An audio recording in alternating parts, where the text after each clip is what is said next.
Welcome back, all you warriors. Another episode of Elite Landscapes Life Stories. And yeah, I'm not hanging out in the mountains. We had to come up here to this beautiful sod farm because we got a special treat, which we haven't had on the channel yet. We're gonna go do some instructional videos on installing sod for you. So you got this project coming up, watch the video, go do the work, and be happy with the results. We'll check back in. We are loaded up. There, and we got a beautiful drive out here because it's just amazing out here. We'll check back in. And here we are at our destination with this beautiful, huge, mature Japanese maple tree. It's just gorgeous. And the sod job is what we're here to learn about. Is this area right here. It's 950 square feet, and that takes about a pallet and a half. A few pieces over a half. So a pallet and a half of sod will lay this 950 square feet, and I'll show you what needs to be done. So step one, obviously you watch out the square footage and figure out how much sod you're gonna have to buy. In my area, the homeowner gets charged about 95 cents a square foot, just to give you an idea on cost. And if you're a contractor, you get a much better deal than that. Step two, come through with a pickaxe and a hard rake, make everything nice and level. And then you will we'll get rid of the weeds and all the yuck stuff. You don't want to spray Roundup if you're gonna put sod down within 3 weeks, because the Roundup will stop any good process from happening. So we're gonna pickaxe these out, take them away, and bring topsoil in here. Probably put a good inch layer of topsoil for the whole area, and that'll do it. So the topsoil in my area runs about $60 per ton, and a ton of topsoil is right about a bucket scoop at your yard, okay? Now I will say this, sod is heavy, okay? So I don't recommend going to a sod farm to pick up materials unless you have a 2500 or larger truck to hold the weight. That's only one pallet in the back of this 2500 diesel, and I didn't feel it when I was driving, but it definitely bogged it down some. Trailer gates, just so you know, if you take a trailer up there, your gate, unless you can take it off, will get in the way and you won't be able to load the pallet with a machine. You'll have to hand load, okay? Little tips to look out for. I'm going to get dirt. The boys are going to start prepping, and I'll check back in, okay? So we did the design and installation of this project maybe 2 years ago, maybe 3. And I'm definitely going to walk you through it because they have been finishing the final steps, adding the colors and perennials. Looking good.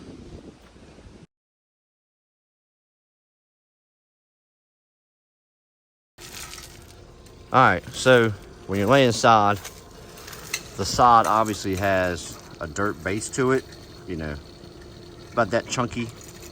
And when you're doing the concrete edges, walls, stuff like that, make sure your topsoil line goes low, because you're gonna have that dirt line of sod to consider when you're putting it in areas that have, you know, walkways like this, concrete areas, any kind of borders like that. I always think ahead. We can adjust this strip over here in the edging, so we're not really worried about that.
So while they get that done, I'm going to get dirt.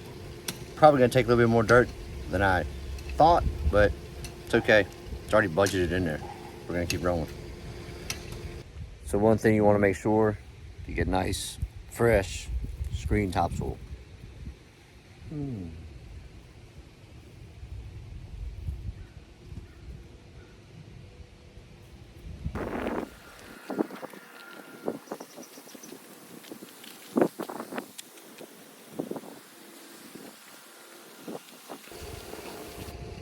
All right, there we go. Fresh topsoil all over a freshly graded 950 square foot to sod. So, show you what all we did to the, there ain't much to show. I'll just show you real quick. There ain't much to talk about.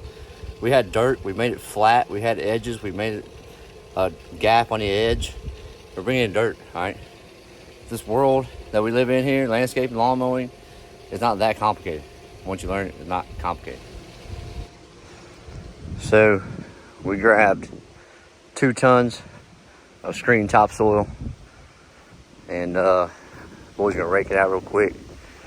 You don't want to have a whole lot of depth topsoil when you're laying sod on top, because you really want to stay on the grade that you made. And once you water that sod in really good, you don't want to walk on 6 inches of topsoil, because you will whoosh, whoosh, whoosh, just sink into it with every step. So I literally, on a job once, living up in Richmond in my youth, came onto a new company, went onto a new sod job, and my boot sunk 12 inches into fill dirt, topsoil. They had just put in there, they didn't tamp it down with any machinery or anything. And the whole yard was just a soppy mess. It was ridiculous. And large companies, they end up doing stuff like that. They get overwhelmed with work, they have to stay on track of schedule, and they'll just do mayhem for you. My opinion, find those solid, small owners. They can do a good job for you. So I left them in charge of the strip edging. Separate the rocks that go along the edge from the sod, and yes sir, they're making it happen. See, train your guys right, and you have the confidence to leave the job site, and stuff still gets accomplished while you're gone. You don't have to redo it. I went and got 1 more ton of topsoil, because we need a little bit right there where it's low, and finish out this middle section. So far so good, no complaints. Beautiful day out. So I ended up going to the yard and getting 1 more ton of topsoil for this area right here that was a little bit lower in that spot. And you don't want to have standing water or any kind of water issues when you're creating a new grade to put sod into. Once you get the topsoil layer down, before you lay the sod, I personally put down the starter fertilizer.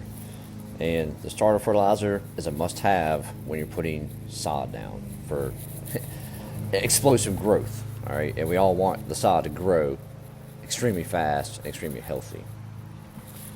So one of my pet peeves about laying sod is the fact that they need to be overlapped. You don't want to have the seams of the sod lining up, except for when the straight line goes. So when it grows in, it'll be nice and plush, and you won't see the seams, the lines where the sod piece is connected. Another thing I do, I don't get a sod roller. I actually physically make sure the seams meet, dirt to dirt, and then I physically stomp it down with my hands, which is what Dalton's doing right here, right now. And yeah, I know a lot of you guys who do construction sod will be like, dude, just roll it down and walk away. Roll the next piece and walk away. That's not how you do it for residentials that are going to be looking at every single square inch of sod you laid. Big difference between commercial jobs and residential jobs, in my opinion.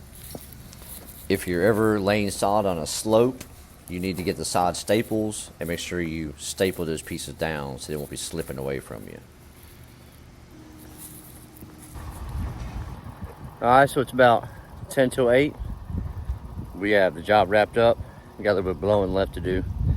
And yeah, let's look at that. Then I'll show you this landscape that's come out pretty good. Yeah, I'm happy with it. Ooh, I'm old. They're wrinkles, boys. Alright, so all we were really supposed to do was come in here and prep the area and put the sod down, but we went ahead and kind of did some landscaping touch-ups for them. Last minute requests, put the edging in for them here so we can add more stones. And like I said, if stonework wasn't in the bid, he's gonna finish that out himself. All right, so there you have it. Took I think we started at 12:30 and we finished around 7:45. So that's the finished product. They have a nice area of green grass now inside the pool. Hot tub's getting replaced with a new one soon.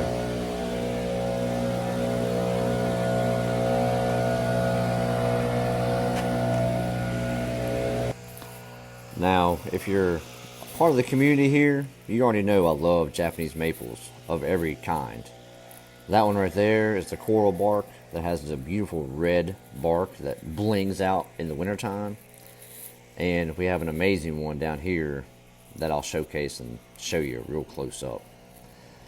Now, I have not been in charge of maintaining this landscape, and I'm not 100% happy in the growth rate that I'm seeing here, but overall, it's coming along. So if you're looking for some height on a corner, an evergreen, the cherry laurel is nice plant to put in there. We got the amazing boxwoods here. Love those things. They make beautiful Christmas ornament decoration places. And yeah, this tree right here is amazing.